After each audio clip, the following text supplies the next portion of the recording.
कांग्रेस की भी तस्वीरें हम आपको दिखा रहे हैं। राहुल गांधी को उनके समर्थक गले लगा रहे हैं। लेकिन 3 स्टेट्स अगर हम आपको बताएं जहां पर नतीजे ऐसे रहे हैं जिससे सबसे बड़ा नुकसान एनडीए को हुआ है, तो उसमें उत्तर प्रदेश आ जाता है, बंगाल आ जाता है और साथ में महाराष्ट्र।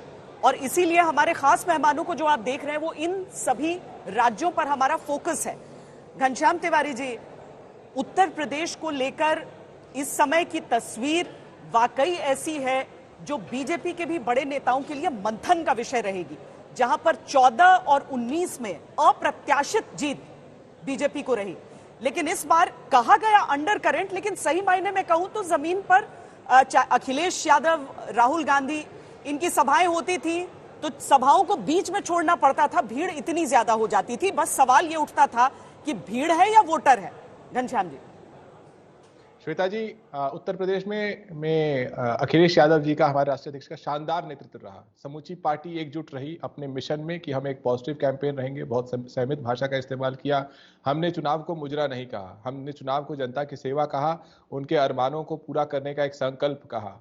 और जहां भारतीय जनता पार्टी है उसके पास देने को कुछ नहीं था। बड़ा नेता कौन होता है? जिस देश में इतने गरीब हैं, जिसके ऊपर गरीबों को विश्वास होता है कि ये हमारी बात को आगे करेगा, शेयर मार्केट के माध्यम से नहीं बल्कि अपने सरकार के माध्यम से हमें विकास देगा, वो बड़ा नेता होता है। और अब उत्तर प्रदेश में नरेंद्र मोदी बड़े नेता रहे, ना योगी आदित्यनाथ बड़े नेता रहे। जब आप हर सीट हार गए, भगवान का नाम लेने के बावजूद, राजनीतिक इस्तेमाल करने के बावजूद, भगवान का नाम लेने के बावजूद आप हार गए, तो जनता आपको नकली राम भक्त कह रही है। असली राम भक्त वो है जो जनसेवा करे, और असली राम भक्तों को उत्तर प्रदेश में जनता ने चुना है और हम सेवा करेंगे। उनके लिए राम मंदिर का मुद्दा कारगर नहीं हुआ। घनश्याम जी, ये आपके लिए बेनिफिशियल था कि जिस तरीके से आपने अपनी पार्टी के टिकट बांटे, ओबीसी को आपने प्राथमिकता दी, जिस तरीके से आपने रोजगार का मुद्दा उठाया, या फिर आपको बसपा के भी वोट हासिल हुए, ये सब आपके लिए कारगर हुए। इनके लिए क्या कारगर नहीं हुआ, इस पर फोकस ना करते हुए आपके लिए क्या कारगर हुआ, ये बता दीजिए। अब आरजेडी की तरफ से दावा किया गया है नीतीश कुमार बड़ा फैसला ले सकते हैं। नायडू नीतीश पर आरजेडी नेता मनोज झा का यह बयान आया है जिसमें वो कह रहे हैं कि नायडू नीतीश बदले की राजनीति के पक्ष में नहीं है। आरजेडी की तरफ से यह बड़ा बयान आ रहा है।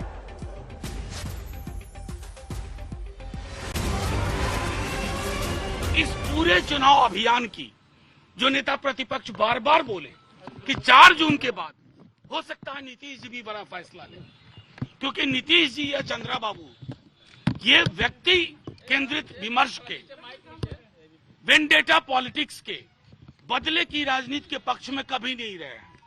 हमने दोनों के साथ काम किया है और नेता प्रतिपक्ष बार बार कहते रहे कि एक बड़ी तस्वीर आएगी। राजीव रंजन जी, आप कह रहे थे मीडिया की बातें, लेकिन दरअसल तेजस्वी यादव ने ही शुरुआत की थी ना इसकी, जब वो बोले कि सामाजिक न्याय के प्रति चाचा कोई भी निर्णय ले सकते हैं 4 जून के बाद। अब मनोज झा उस बात को रिपीट कर रहे हैं। शरद पवार ने भले कह दिया कि उनकी बात नहीं हुई है, लेकिन ये साफ है कि नीतीश कुमार सबके निशाने पर हैं। लेकिन श्वेता, मजे की बात यह है कि जेडीयू पार्टी का कोई बड़ा नेता खुलकर सामने क्यों नहीं अपना स्पष्टीकरण दे रहा है? बाकी पार्टी के सबने दिया है स्पष्टीकरण, पर स्पष्टीकरण पर कितना विश्वास? जी जी।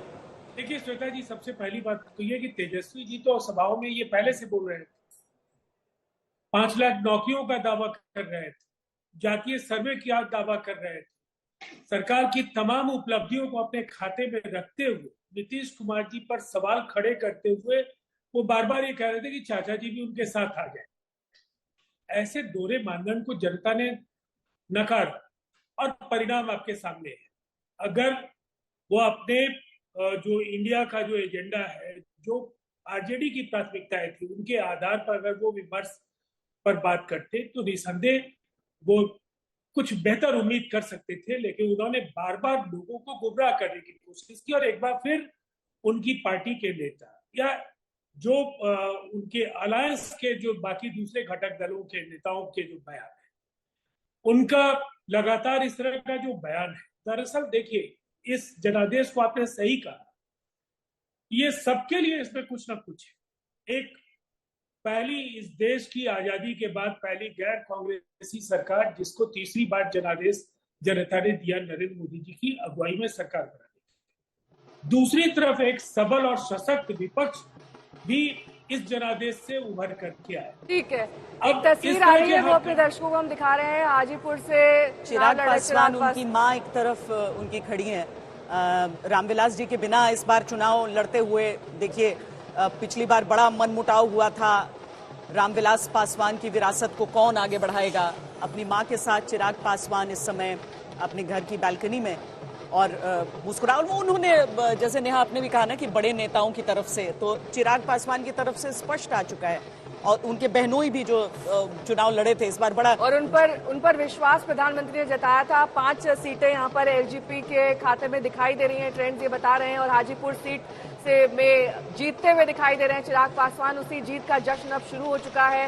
मां को गले लगाते हुए चिराग पासवान यहाँ पर देखे जा सकते हैं। अपनी परंपरागत सीट जमुई को छोड़कर यहाँ हाजीपुर से चुनाव लड़े वो, और उन्होंने कहा कि पिता की विरासत को और पिता के ही नाम को यहाँ पर आगे बढ़ाना चाहता हूँ कि यहाँ की जनता हमारे परिवार को चाहती है, प्यार करती है। और पशुपति पारस जो उनके चाचा हैं, उनसे कितना बड़ा मनमुटाव हुआ, उसके बावजूद वो अपने पूरी पार्टी को एक साथ एकजुट रखकर काम करते रहे, आगे बढ़ते रहे। और ये देखिए, अब रंग से भी वहां पर जश्न मनाया जा रहा है। चिराग पासवान अपने बहनोई के साथ यहाँ रंग खेलते हुए, क्योंकि दरअसल श्वेता आप तो बिहार से आती हैं, वहां पर हर चीज का जश्न रंग के और मिठाई के साथ ही शुरू और खत्म होता है। देखिए, हाजीपुर वो सीट है जहां से रामविलास पासवान एक युवा नेता के तौर पर उभरे थे और सबसे बड़ी मार्जिन से जब वो चुनाव जीते थे, उसके बाद एक नया विवाद हो गया था। उन्होंने कह दिया था ऊपर भगवान नीचे पासवान, जिसके बाद उन्हें वोटरों का गुस्सा का भी सामना करना पड़ा था। लेकिन उसके बाद से कभी डामाडोल नहीं हुए।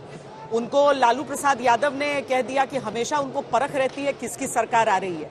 जब चिराग पासवान ने ये निर्णय लिया कि वो प्रधानमंत्री के साथ खड़े रहेंगे, उसके बाद से भले नीतीश कुमार से उनका मनमुटाव रहा।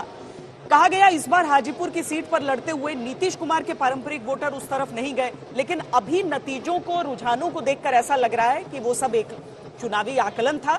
और अभी जेडीयू भी अपनी सीटें अच्छे तरह से जीतती हुई दिख रही है। जो इनको तो 100% का स्ट्राइक रेट इनका है ही।